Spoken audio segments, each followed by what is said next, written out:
to provide you with this or that. And she responds, in that case, according to policy number 10, item 1.3, a wife is not obliged to serve her husband with this or that. Is that how you want it to be? A civil rights case. Mawadda in the Quran means to give more than what you are Islamically obliged.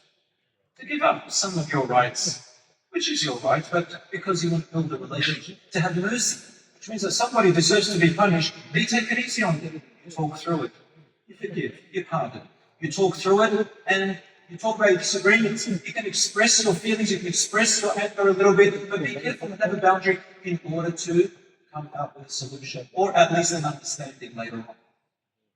In Islam, for example, there's no such thing as a silent treatment. Everybody uses the hadith of me saying, you can't abandon your brother more than 3 days. Can you imagine husband and wife, every time they're upset, they're abandoning each other for 3 days? That's 3/4 of your beautiful life gone.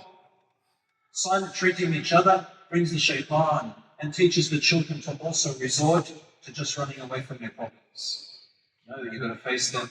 You've got to deal with them together, inshallah. My brothers and sisters, so that's the first key.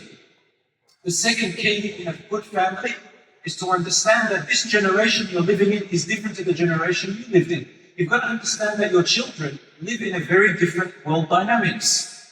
Number one, you've got to understand the challenges that your children are going through. They are not the same as your own challenges.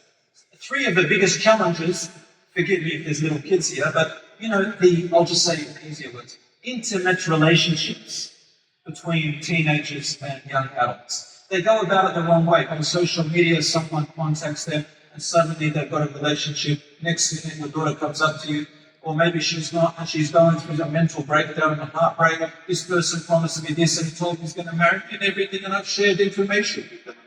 Pictures and things like that, and now they dump me. These are relationship problems that they have. Social media issues, peer pressure. Your children are not the same as what we were brought up in. How do you do that? Establish a relationship with them from an early age, and let your teenager know that you will not judge them if they talk to you.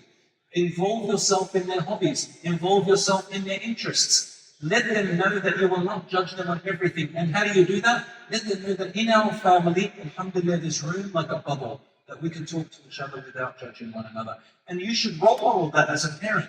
Tell your child, if there's something I need to talk about you, we'll make a bubble between each other and I'll talk without you judging me. And if you've done a mistake, show your children how you can apologize to them and say, I make mistakes myself. Instead of always rules and instructions, obey, Allah will curse you if you don't listen to me, I'll make dua against you, the anger of your mum and dad. Ditch all that. They're teenagers, they're learning. Have mercy. Let them grow up with that role model. Remember, they're learning from your behavior. Children, take it easy on your parents. They're going through a hard time. It's very hard to work and provide you with everything, and you say to them, it's your duty to provide. I don't ask you to bring me to this world. Haram. Subhanallah. Have a space where you can talk.